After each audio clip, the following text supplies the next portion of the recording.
That's all it is all the time. Some of us are trying to avoid that. You know, we might check the news for 5 minutes here. That's what I do. I might tune in for 5 minutes just to see if there's anything new. But many of us, yes, we will wash our hands. Yes, we're keeping our distance. Yes, things have changed, but we refuse to live in fear.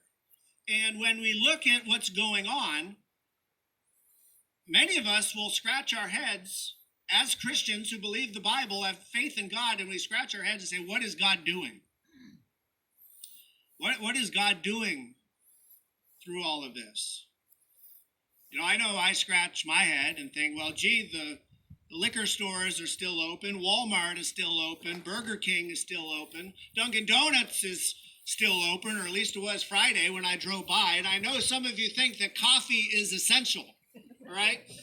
But hey, get a Keurig. I think it's better, number one. Number two, it'll save you money in the long run, but you can do it at home. But this is the testimony.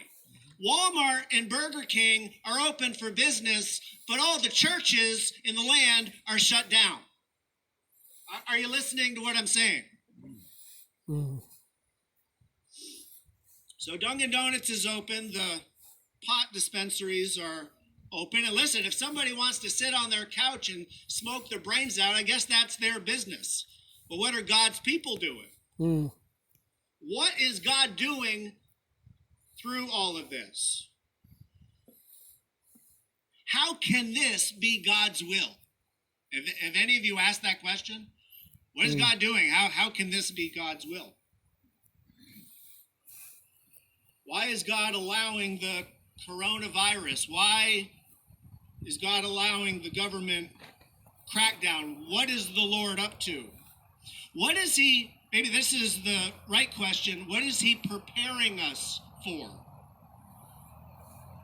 With all the churches shut down, how can that work together for good? And listen, don't quote me on this, and I'm not predicting anything, but I was thinking this morning about the great falling away that happens at the end of the age.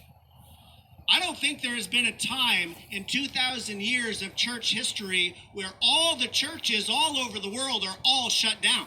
I don't think, correct me if I'm wrong, that's never happened in church history. And I know people are staying at home. And listen, I'm not criticizing anyone who's staying home, especially if they have pre-existing condition. But all the churches are shut down, and I know people are staying at home because of the virus. You say, well, this isn't the great falling away. This isn't apostasy. People aren't turning away from the faith. Maybe not yet. But what is God doing in all of this? How can this work together for good?